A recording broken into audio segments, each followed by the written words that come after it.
9 ಕೋಟಿ ಗೋಲ್ಡ್ ಅನ್ನ ಪಡೆದು ವಂಚನೆ ಮಾಡಿರುವಂತಹ ಪ್ರಕರಣ ಸಂಬಂಧಪಟ್ಟಂತೆ ಈಗಾಗಲೇ ಮಂಡ್ಯದ ಕಿರ್ಗಾವಲು ಗ್ರಾಮದ ಐಶ್ವರ್ಯಗೌಡ ಬಂಧನ ಆಗಿದೆ. ಇನ್ನು ಆ ಒಂದು ವಂಚನೆ ಪ್ರಕರಣ ಅಲ್ಲದೆ ಮತ್ತೊಂದಷ್ಟು ಪ್ರಕರಣಗಳು ಕೂಡ ಇದೀಗ ಬೆಳಕಿಗೆ ಬರ್ತಾ ಇದೆ.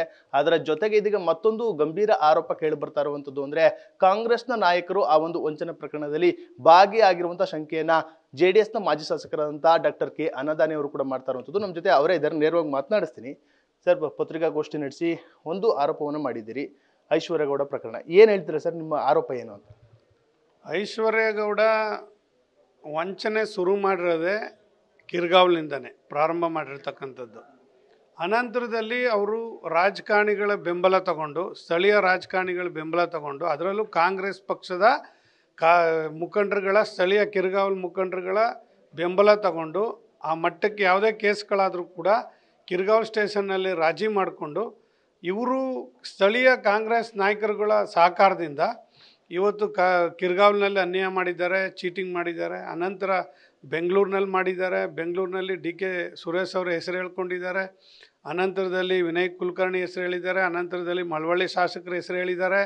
ಇವರೆಲ್ಲರೂ ಕೂಡ ಇನ್ವಾಲ್ವ್ ಆಗಿ ಇವ್ರ ಸಪೋರ್ಟಿಂದ ಇವತ್ತು ಐಶ್ವರ್ಯಗೌಡ ಅವರು ಕೆಲವು ಮುಗ್ಧರಿಗೆ ಚಿನ್ನದ ಹೆಸರಿನಿಂದ, ಬಡ್ಡಿ ಚೀಟಿಯ ವ್ಯವಹಾರದಿಂದ ಮತ್ತು ಜನರಿಗೆ ದಿಕ್ತಪ್ಪಿಸ್ತಕ್ಕಂಥ ಕೆಲಸವನ್ನು, ಮೋಸ ಮಾಡ್ತಕ್ಕಂಥ ಕೆಲಸವನ್ನು ಐಶ್ವರ್ಯಗೌಡ ಮಾಡಿದ್ದಾರೆ ಅಂತಕ್ಕಂಥದ್ದನ್ನ ನೇರವಾಗಿ ನಾನು ಹೇಳಿಕ್ಕೆ ಬಯಸ್ತೇನೆ. ನನಗೆ ಭಾಳ ದಿನದಿಂದ ಇದ್ರ ಬಗ್ಗೆ ಅನುಮಾನ ಇತ್ತು. ನನ್ನ ಸ್ಥಳೀಯ ಮುಖಂಡರುಗಳು, ಯಜಮಾನರುಗಳು, ಕಿರ್ಗಾವಲು ಗ್ರಾಮದವರು ನನಗೆ ಈ ವಿಷಯವನ್ನು ಭಾಳ ದಿನಗಳಿಂದ ಹೇಳಿದರು.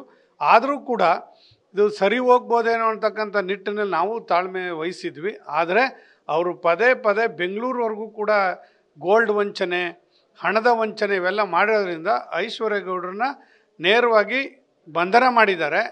ಭಾಳ ಒಳ್ಳೆ ಕೆಲಸ ಮಾಡಿದ್ದಾರೆ. ಆದರೆ ನಿಷ್ಪಕ್ಷಪಾತವಂತ ತನಿಖೆ ನಡಿಬೇಕು ಮತ್ತು ಅವ್ರನ್ನ ಮಂಪೂರು ಪರೀಕ್ಷೆಗೆ ಒಳಪಡಿಸ್ಬೇಕು ಮತ್ತು EDಗೆ ಅವ್ರನ್ನ ಕೊಡಬೇಕು ಅಂತೇಳಿ ನಾನು ಒತ್ತಾಯ ಮಾಡ್ತೇನೆ. ಯಾವ ರೀತಿ ಇನ್ವಾಲ್ವ್ಗಳಿದೆ ಸರ್ ರಾಜಕಾರಣಿಗಳದು ಅಂತ?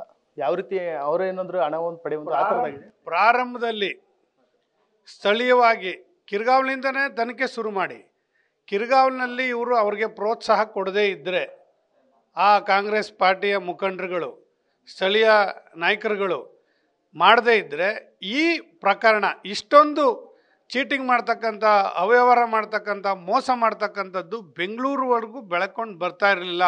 ಐಶ್ವರ್ಯಗೌಡರಿಗೆ ಅಷ್ಟು ಶಕ್ತಿ ಇರಲಿಲ್ಲ. ಅವ್ರಿಗೆ ಯಾವುದೇ ಪೊಲಿಟಿಕಲ್ ಹಿನ್ನೆಲೆ ಇಲ್ಲ ಮತ್ತು ಯಾವುದೇ ಅವ್ರಿಗೆ ಶ್ರೀಮಂತಿಕೆ ಹಿನ್ನೆಲೆ ಇಲ್ಲ.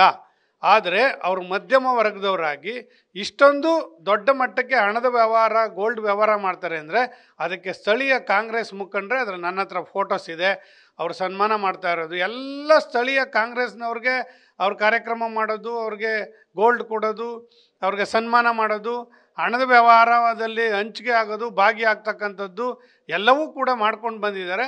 ಈ ಮಟ್ಟಕ್ಕೆ ಬರಬೇಕಾದ್ರೆ ಕಾಂಗ್ರೆಸ್ನ ಸ್ಥಳೀಯ ಮುಖಂಡರುಗಳೇ ಕಾರಣ ಅನ್ನೋದನ್ನ ನಾನು ನೇರವಾಗಿ ಹೇಳಲಿಕ್ಕೆ ಬಯಸ್ತಾ ಇದ್ದೀನಿ. ಯಾರು ಸರ್ ಸ್ಥಳೀಯ ಮುಖಂಡರು ಅಂತ? ಸ್ಥಳೀಯ ಮುಖಂಡರು ಕೆಲವರೆಲ್ಲ ಇದ್ದಾರೆ, ಅವ್ರ ಹೆಸರು ಹೇಳಲಿಕ್ಕೆ ಬಯಸಲ್ಲ ನಾನು. ಆದರೆ ಅವ್ರಿಗೆ ಈಗೇನು ಆಡಳಿತ ನಡೆಸ್ತಾ ಇದ್ದಾರೆ ತಾಲೂಕು ಮಟ್ಟದಲ್ಲಿ, ಅವರ ಸಹಕಾರದಿಂದನೇ ಅವರು ಕೂಡ ಇನ್ವಾಲ್ವ್ ಆಗಿದ್ದಾರೆ. ಅದ್ರ ಜೊತೆಗೆ ನಮ್ಮ ನ್ಯೂಸ್ ಫಸ್ಟ್ ಅವರು ಇವತ್ತೇನು ಅವರ ಹೆಸರನ್ನು ಪ್ರಸ್ತಾಪ ಮಾಡಿದ್ದಾರೆ ಅದು ನಿಜನೂ ಕೂಡ ಅಂತ ನಮಗನ್ನಿಸಿದೆ. ಹಾಗಾಗಿ ನಾನು ಇವತ್ತು ಮಾಧ್ಯಮಕ್ಕೆ ಬಂದಿದ್ದೀನಿ.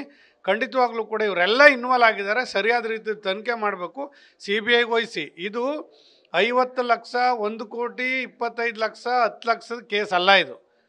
ಇದು 25-30 ಕೋಟಿಗೂ ಮೀರಿರ್ತಕ್ಕಂಥದ್ದು ಇದು.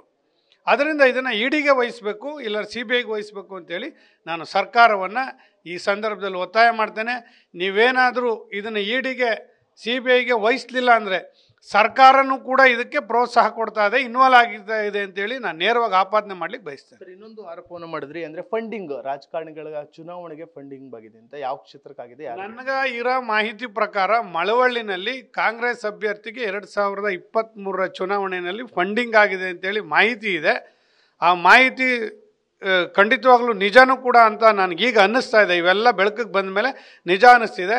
ಖಂಡಿತವಾಗ್ಲೂ ಕೂಡ ಇವರು ಫಂಡಿಂಗ್ ಮಾಡಿರ್ತಕ್ಕಂಥದ್ದು ನಿಜ. ಅದನ್ನು ಆತ್ಮಸಾಕ್ಷಿಯಾಗಿ ಆ ಅಭ್ಯರ್ಥಿ ಒಪ್ಕೋಬೇಕು ಅನ್ನೋದನ್ನ ನಾನು ಹೇಳಕ್ಕೆ ಬಯಸ್ತೇನೆ. ಅಂದ್ರೆ ಫಂಡಿಂಗ್ ಚುನಾವಣೆಗೋಸ್ಕರನೇ ಹಣವನ್ನು ಪಡೆದು ವಂಚನೆ ಮಾಡಿರುವಂತ ಹಣವನ್ನೇ ಪಡ್ಕೊಂಡಿದ್ದಾರೆ. ಅದರೆಲ್ಲ ಕೊಟ್ಟಿರ್ತಾರೆ, ಬೇರೆ ಯಾವ್ದ್ರಲ್ಲಿ ಕೊಡಕ್ಕೆ ಸಾಧ್ಯ? ಅವ್ರೇನು ಕಬ್ಬು ಕಡ್ದಿರಲ್ಲಿ ಕೊಡ್ತಾರಾ?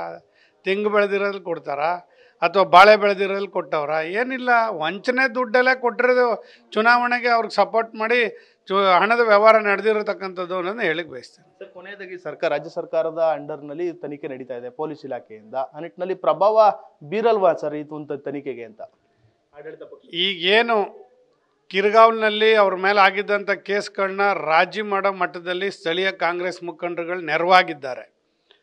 ಮಂಡ್ಯದಲ್ಲಿ ಕೇಸ್ಗಳಾಗಬೇಕೀಗ. ಅವರು ಕೂಡ ವಂಚನೆಗೆ ಒಳಗಾಗಿರೋರು ಕಂಪ್ಲೇಂಟ್ ಕೊಟ್ಟಿದ್ದಾರೆ, ಅದು ಕೂಡ FIR ಆಗಬೇಕು. ಮತ್ತು ಇದನ್ನು ಮಂಪರು ಪರೀಕ್ಷೆಗೆ ಒಳಪಡಿಸಿದಾಗ ರಾಜಕಾರಣಿಗಳು ಯಾರ್ಯಾರು ಇನ್ವಾಲ್ವ್ ಆಗಿದ್ದಾರೆ ಅಂತಕ್ಕಂಥದ್ದನ್ನ ಐಶ್ವರ್ಯ ರೈ ಗೌಡನ್ನ ಕೂಡಲೇ ಇವರು ಮಂಪರು ಪರೀಕ್ಷೆಗೆ ಒಳಪಡಿಸ್ಬೇಕು ಅಂತೇಳಿ ನಾನು ಒತ್ತಾಯ ಮಾಡಲಿಕ್ಕೆ ಬಯಸ್ತಾ ಇದ್ದೆ. ಇದಿಷ್ಟು ಮಳವಳ್ಳಿಯ ಮಾಜಿ ಶಾಸಕರಾದಂತಹ ಡಾಕ್ಟರ್ ಕೆ ಅನ್ನದಾನಿ ಅವರ ಮಾತಾಗಿರುವಂಥದ್ದು. Camera person Archita Nandish, news first Mandya. News first ನಿರ್ಭೀತಿಯಿಂದ ನಿಮ್ಮ ಪರವಾಗಿ.